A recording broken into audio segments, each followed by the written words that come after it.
Hi, friends. It's Cass. Back with another great episode of Cass's World. Another great interview. Today I'm here with an up-and-coming female producer, really doing her thing. But two things before we hop right into that. Let me do my little 1-2 real quick, okay? So, July 5th, no content. There's going to be a system maintenance check on the Spotify for Podcasters website and app, so no content then. But, of course, after that, y'all will get episodes and all that. But just July 5th, don't expect anything. But I'll still interact with y'all on my socials and whatnot, TikTok, all that extra stuff. And then, another thing, if you want a great interview like this one, remember my interviews are free. I don't charge. I don't do any of that. This is all to help the up and coming, So it's all free, but just go to my website. Not my Instagram DMs. Please no DMs. Sorry, I had to put on the microphone for that. But no DMs. Go to my website, email me, and we can coordinate all through there. Once again, thank you guys so much for your love and support with all my craziness and nonsense. But I really am just trying to cater to my fans and do all that extra stuff. I love y'all a lot. I probably tell y'all that almost every episode. But yeah. Today we are here with an up-and-coming producer. And y'all know how I feel when I get the ladies on my podcast. Because that's just like, girls support girls, But one of my first female producers I've ever had on my podcast. I normally do artists, but this is a producer, which is very fun.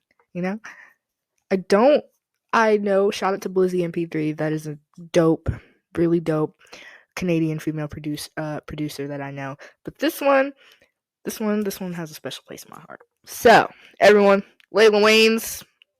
Laila, unmute yourself. Say hello. Hello.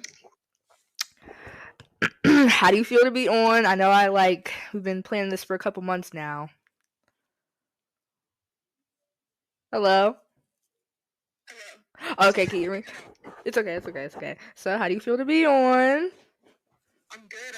We've been going back and forth for a minute, so it's good to finally do it. It is. Now, I'm going to ask you my 4 basic questions that I always ask everyone, just so everyone can get used to. Okay, how old are you? Where are you from? How did you,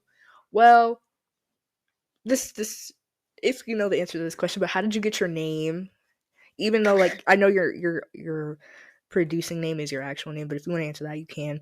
How you got your name, and what kind of music or beats do you make? Like, what genre do you work in? Yeah. Cool. Well, I'm Laila. I'm 24. I'm from Los Angeles, California. And I guess, I got my name because my name is Laila, but I don't know. I was thinking for a second, if I should have a sort of producer name or something like that, and nothing kind of stuck. And I was just I don't know. I guess I'm Laila. I should just rock with it, So I just decided to go by my name. And the kind of music that I make, I don't know, I guess it kind of switches, depending on what I'm into at the moment or, my mood at the time. But I would say just, I don't know, just kind of everything, every genre. I like rock, I like pop, I like trap, I like hip-hop, R&B, everything. So I guess it just depends on, how I feel in that moment.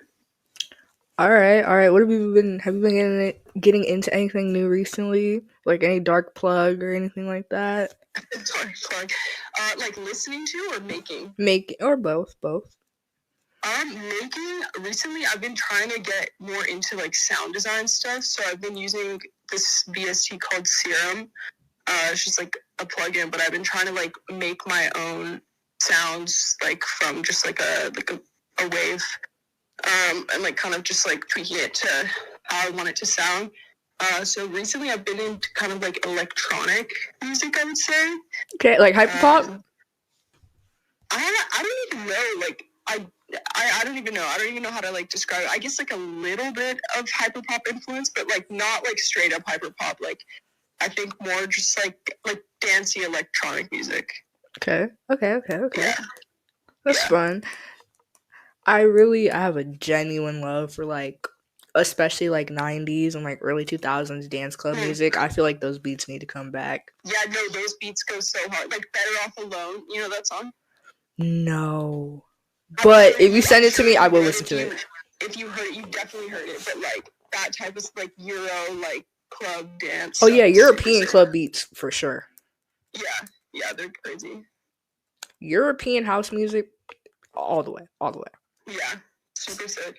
So, how did you start getting into making beats? Like, what really kind of drew you to that? Because I mean, I don't meet like a lot of like, well, I know like one or two female producers, but it's just so cool to meet them because it's like kind of like a male dominated thing. But it's like so cool to meet the girls because they really be grinding, Right, girls are around, they're around, but I feel you, it is kind of hard to find. But I don't know, making beats, I guess that it was something that I always kind of wanted to do. I've done music like my whole life. I started like playing the drums when I was a kid. And so it was like mostly doing rock music like most of my life. And then I went to college and I went for music, but I didn't know like exactly what I wanted to do. I just knew that I wanted to do music, and obviously I played the drums. And then speaking of Europe, it was like I went to go study abroad in Berlin, and like of course, like I couldn't bring the drum kit there, so like for school we'd have to turn in like projects and stuff, and because I didn't have the main instrument that like I was going to school for, I just kind of had to like resort to doing things on my computer. And then like through that, I remember I like showed up to class, and it was probably like I had to like get to like remix a song or something. And I just like showed up never having like produced anything before and like played it, and people were like, oh, whoa, like this is sick, I didn't know you produced. And I was like, honestly, I didn't know I produced either, like, So it kind of just popped, like it just came, it kind of just like popped up, came to you. Yeah, it just kind of like randomly happened, but it was something that I think I always like knew in the back of my head I wanted to do. I just was honestly like kind of not scared, but like a bit intimidated by like what it meant to be a producer. Like, I don't know, even like the software itself, like Ableton, I remember like I had it downloaded on my computer for like probably 2 years before I even opened it, because it just looked so intimidating like every single time I would try. And then when I got home from that, like it was COVID, so I kind of just like had all the time in the world to just go in on it. And like it was from that moment that I was just like, all right, I'm just gonna do this, because it was locked down and there was nothing really else going on, and I was like, this is probably the perfect time to just like try to figure this out. So yeah, it was super sick. I had all the time in the world to kind of figure it out. Well, that's a very fun and interesting kind of way to get into this producing thing. You were in Europe school and you kind of just learned it on your own, and as time progressed you grew with it. I think that's very cool and interesting. YouTube is great. I mean, I did also go to college and learn some stuff there, but to be honest, if I'm being really real, like YouTube was the best school that I ever had. And also just like myself, like exploring like just on my own and like learning things by myself, and also like collaborating with other producers too. You learn a lot that way. Okay. Because I had asked my friend, I said, have you ever, because he's a producer and a rapper, but he mainly does producing, and I said, because he just graduated, I was like, so do you want to go to like college or like school for like music? He was like, why would I do that when I can learn everything that they could teach me in a classroom on YouTube? I can learn all of this stuff on my own and probably dissect it even better. And I was like, that makes sense. College is not for everyone. That's okay. I also think like the times have changed. I don't think people realize, like obviously our parents' generation and like even like a little older than me, and like even my generation, like too, like that was just like the go-to thing. Like, you go to school and that's like where you'll learn stuff. But I feel like even now, like we're talking on Discord right now, like you know what I mean? It's like it's like the internet is like kind of like the new source of just so much information. And I think like people kind of look over it sometimes, but it's like you really, really could do anything on the internet these days. And that's the beautiful gift of it, really. It's crazy because I don't think a couple of years back or decades ago people would suspect it could like grow into this. It started as the World Wide Web, and now it's like all of this. It's amazing. Yeah, for sure. It's amazing. It is indeed. Do you feel like there are any trials and tribulations of being a girl producer? Like, have you had any struggles with that, or it's just like everyone's kind of cool with it, or you haven't really ran into anything? I mean, definitely. I think like I don't know, I kind of just don't really let those things get to me. Like, I kind of just, like, keep going. But I guess, like, the only thing is, like, I feel like I kind of have to be extra careful in a way. Like, if I were to, like, pull up to a session, like, I would really have to vet out the person before. Because, like, yeah, I don't know, like, you know, people are kind of sus and, like, you know, I haven't gotten to any, like, crazy situations. But, like, you just don't know people's intentions. And so, like, I guess because I'm a girl, that is something I do have to think about. Like, I can't just be pulling up, like, on a bunch of guys, like, anywhere. You know what I mean? I think I kind of learned that, like, pretty quick. Like, you just don't know, like, even if you trust, like, the person you're working with, like, they can have other people around that are not so chill. Like, I don't know. So I feel like in that regard, like, I'm always kind of smart about it and, like, careful. And, like, careful who I work with, too. Like, I'm not just gonna, like, I have to, like, you know, think that they're also a good person, you know? But I feel like that's probably, like, the biggest run-in that I've had so far. And that is okay. You trust your gut, because your gut is always going to tell you everything you need to know. Whether it's hunger or the person right next to you. Your gut will let you know. That is true. But I think that's good. That's good that you keep that in mind. Because safety first. For sure, always. Now, speaking of the trials and tribulations of being a rising star, especially a girl, have you been watching The Idol? Yeah, I haven't finished it. It got cut, right? It's, like, done now, right? Like, what do you mean? As in, like, it's not gonna get a second season? I don't know. I heard, like, I saw somewhere that it was, like, after, like, 5 episodes or, like, 6, they're, like, it's done. It didn't get renewed. Yeah, basically. But, I didn't finish it. I watched, like, I think, like, 2 or 3 of them. I don't know. I don't really have words for that, to be honest. I don't expect you to, because when I first watched it, I didn't really know I didn't know if I liked it or if it was weird. Now, it definitely has been making the news with the controversy, though. Now, the thing about The Idol is, it could be so good, but it's just so weird. And I was reading, because I watched the last 2 episodes last night, whatever. And I was just, looking at Twitter, because they have a great cast with them. They have Lily Rose Depp, they have The Weeknd, they have Troye Sivan, they have that one other girl. They have a great cast. They have a great start. But it's just like, it's not even just like the bad acting. It's just like, what is this? Yeah, I think just the whole thing kind of feels a bit confused, I guess. Like, I don't know. There's, like, I honestly don't even have words to describe it, because I've been thinking about it. Like, my sister and I talk about it all the time, but it's just, like, I feel like there's focused on, like, the wrong things in the wrong time. You know what I mean? Like, it just, and the plot just doesn't really make sense. I don't know. There's a lot of things about it, but Mike Dean is sick, and, like, the score is cool, so I'm there for that. But also, I was in Lily Rose. I was just looking at Lily Rose's Instagram account a little bit last night, and I saw under a comment, it was like, this is almost, the show is, like, satirical, and it's supposed to be a laugh, like a joke, I mean, to, like, the industry as a whole, to show them, like, I can't remember it, like, in words, but it was, like, something about this just being whole, like, satirical for the industry. And I was like, that kind of does make sense.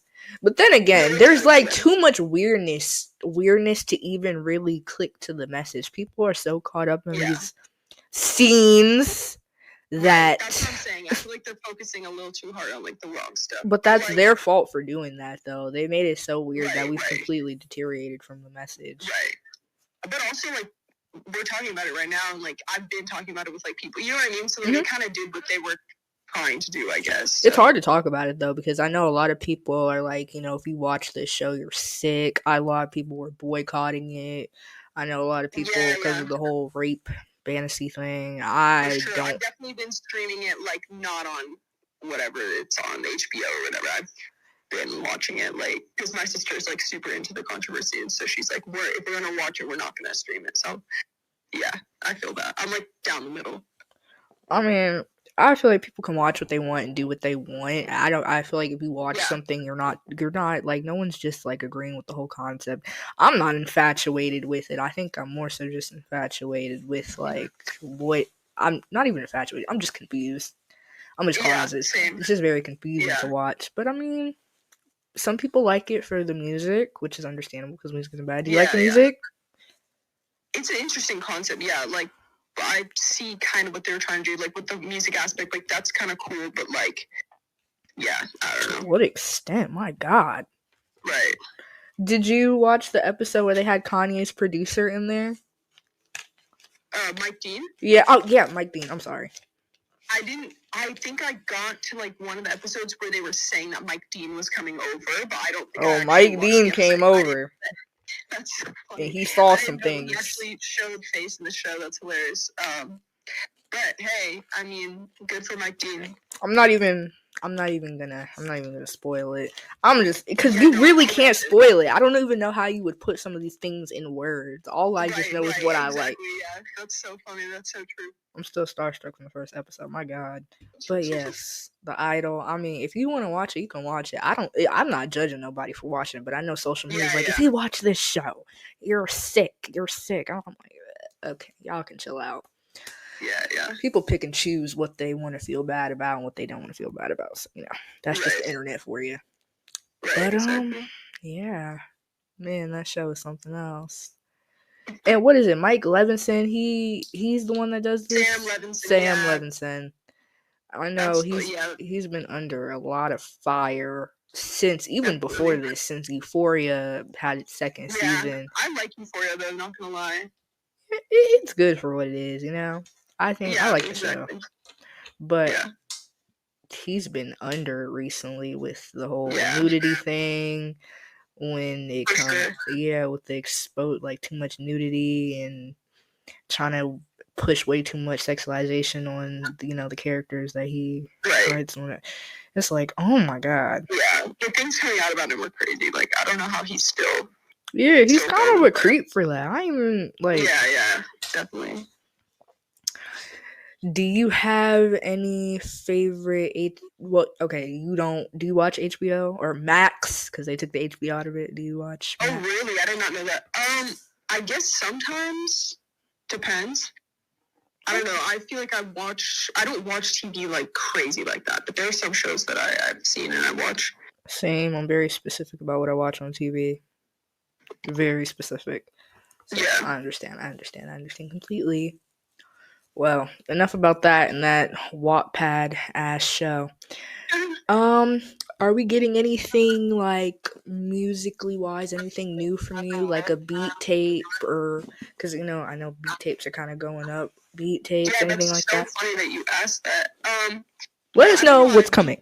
Just Yeah, for sure. I don't know. Yeah, as of recently, I'm always just making beats, like, just cause, but or like with like artists in mind and stuff. But recently, I have been thinking of, because I have so many beats just like on my computer and like different sounds that I've been experimenting with that like I don't necessarily like expect, like if someone wants to hop on it and like they're down with it, cool, but like I just like them for like what the instrumental is as well. And like I was having a conversation with like one of my friends the other day about how like when I was like probably like 12, 13 or something, like to me, like that era of like producers back then, it was like they were almost like their own artists. Like a producer could go and like headline a set at Coachella, like, you know what I mean? And like, like for example, like Flume, like that whole like era of like, or like Sophie, like that whole like time. So you're trying to make a comeback. I mean, yeah, I don't know. I just forgot that like that's also like a route that a producer could take, and you know what I mean? Like it's always good to like have different artists on your songs. Like obviously that's cool, but like at the same time, it's like some songs like, or not every song needs someone on it. Like some of them can stand alone, just like as instrumentals or like have samples or like whatever. So I've kind of been doing that as of recently. So yeah, I don't know. I was thinking about like compiling a couple of them and like making them into like a DJ mix sort of, and then like putting it on like SoundCloud or something. I don't know when this is going to take place because I'm still kind of like fleshing things out, but right now that's kind of what I'm working towards. Of course. I feel like a beat tape, that'd be good for, people to see all what you can really work with, what you be doing up in the lab, experimenting. Yeah, exactly. The different sounds, like, I don't know, because I think it's cool to, like, also be able to stand alone, like, as your own, like, kind of have your own brand, but, like, as a producer, you know what I mean? And not just always be, like, up under other people, like waiting, because I don't like waiting on people, like, Mhm. you know what I mean? I like to still like do things Of course. while I just have myself, you know? I don't know. I don't want to ever be like held up by like an artist or like something. Not saying that I don't want to collaborate. I definitely do. But like, yeah, it's cool to sometimes do things like on your own terms. Of course, of course, of course. My friend Killmander, he's working on his second beat tape. Oh my god, why can't I speak? He's working on a second beat tape. Really proud of him. And Yeah, I think beat tapes are definitely the move for producers, because some music you don't even need anybody on it. It's just the That's feels, insane. you know? So yeah, I get what you're saying completely, 100%. And also, like, sometimes, like, as a producer, like, a sound you're working on, like, could be, like, not to be like that, but, like, could be too ahead, like, to be honest. Like, you know what I mean? And you kind of, like, have to ease people into it. Like, if you try to, like, throw some, like, crazy, like, new thing, like, at an artist, like, they kind of might be like, yeah, like, I don't know. But if they see it kind of, like, going up and, like, people responding to it and, like, the energy that's coming from it, they'll be like, oh, wait a minute. Like, I actually want to work with you. Like, for example, like, Skrillex, like, I'm sure, like, back in the day, if Skrillex sent someone a beat, they're probably like, what am I supposed to do, like, on this? You know what I mean? But, like, now, Skrillex had a song with Justin Bieber. Like, that was, like, top chart song. Like, you would have never thought, but it's, like, he kind of, like, established himself and, like, his sound. And, like, people were like, oh, wait, this is actually fire. And then, like, wanted to incorporate his sound, like, into, like, what they were doing. So, yeah, I think that's a cool route to take. It is. Producers deserve as much recognition as the actual artists, because without the producers, I mean, what would rappers and singers and artists be, you know? Yeah, definitely. So, big shout out to y'all. I saw a meme the other day that was really fun. Well, not like, it wasn't a couple days ago, it was a couple weeks ago. It was like, you know, y'all don't be wanting to pay for y'all's beats, and I'm gonna pop up to y'all's video shoots with 10 big Samoan dudes. See? She laughed. See, that's funny. Okay? The joke was funny. Some people don't think that joke was funny, but it was a meme that I saw. Yeah. So, enough about that, though. Y'all heard it here first, folks. Laila Wayans will or might be working on a beat tape, so excited about that. It'll come eventually. I don't know when, but it'll be there for sure. It's on its way. We don't know when its arrival. It's on its way. It's pending. It's loading. But that's great. Now, what age did you start, like, okay, so I know you started around when you were in school, but what age specifically did you start producing? I want to say 20. Like, when I was talking about, like, me in that class, I was 20. But, like, that was me just kind of, like, first dabbling. Like, you know, it wasn't like I was consistently producing. I was kind of, like, doing it for assignments and then kind of be like, oh, this is kind of cool. So I don't think it was until I was, like, 21 that I started, like, doing it more consistently and, like, actually, like, taking it seriously. Okay. So do you have any advice for the up and coming producers, the youngins that want to start, you know, making beats and whatnot? Do you have any advice, wisdom, or words for them? Yeah. Trying to think of something that I wish someone told me. Honestly, I feel like just, like, there's no rush, you know? Like, I feel like something I felt when I was, like, early on, like, starting to produce. I mean, it honestly hasn't even been that long. Like, it's been, like, I'm 24 now. But, like, when I was first starting, I feel like I kind of felt this, like, overall pressure to, like, output things, like, super quickly. Like, because it's, like, I don't know, we live in this generation where kids are, like, 16, just on their laptop, like, making 10, 20 beats a day. Like, you know, just posting them, like, putting them out. And, like, that's, like, cool. But I feel like not everyone has to be like that. And if you're not like that, like, that doesn't mean that you're a bad producer, like, by any means. Like, you know, you don't need to, like, force yourself to, like, rapidly output stuff. I think it's more, like, beneficial to kind of, like, you know, like, do things at your own pace and, like, find your own sound, like, without the pressure of, like, other people.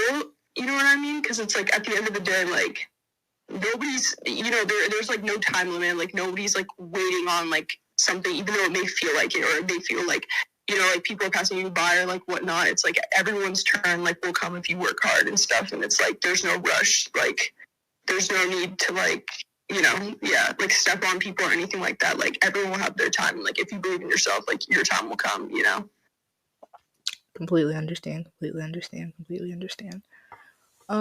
Okay, any wise words or advice for people going to school for music or trying to pursue that, and like not even just producing, but people trying to pursue music? Like artists? Yeah. I guess kind of like the same thing. Like, okay, there's just no rush. Yeah, like just like find your sound and like I don't know. It shouldn't ever be like a stressful thing. Like the reason why people do music and like music's great in the first place is because it's fun and like it's enjoyable. Like it should never have to feel like a job or like a chore. Like if it does, then like something is not right, and like it could start feeling like that if like you're listening to like the outside noise and like what people are like saying you have to do and like all like the external pressures, because there are like a lot of external pressures I feel like that come with music. But if you just like have your head on straight and like kind of like are able to tune that stuff out, I feel like you should be good, Okay. Well, thank you for all the advice. Yeah, of course. Because I have a lot of producers that listen, because I cater to the underground, of course. Yeah. So thank you for that. Everybody say thank you. Yeah. Thank you in the comments and whatnot. Say thank you. But welcome. Okay. Oh, shout outs. Okay. My train of thought. Shout outs. Give any shout outs to anyone that you would like to. Shout anyone out. Family, friends, all that jazz. I'm gonna shout out my friend Sunny Not Nice. We actually made a tape together, like I think it was like last summer or something like that. Yeah, I think last summer. She put it out like in the fall, I think. But yeah, she's like an up and coming artist. I love working with her. She's a good friend. And we're gonna also be working on another tape this summer. So yeah, shout out to her and shout out to that Sunny Not Nice. Anybody else? That's it. Okay. All right. Keep it short. Shout outs. Cool. Keep it short. Keep it simple. Great. Love that. Y'all, this was another great episode. Another great interview. Remember, if you do want to interview like this one, just go to my website, email me all that extra jazz. It was great having you on, Laila. This was another fun, entertaining interview. We touched and talked about a lot. So, thank you. Thank you so much for having me. Of course. And y'all, remember, stay safe, have fun, and never trust a guy with a rat tail. Honestly, yeah, facts. If you get the reference, okay? Don't be asking no questions up in the comments. But yeah, y'all, and another thing too to add on, I'm working on getting all my episodes on YouTube. I found a guy for it. I'm so happy. So this will probably be on YouTube sometime very soon. So y'all, tune in next time. Probably gonna drop a new episode on MH370, A Decade in the Air. But yeah, love you guys. Bye. Say bye. Bye. Thank you. You're welcome.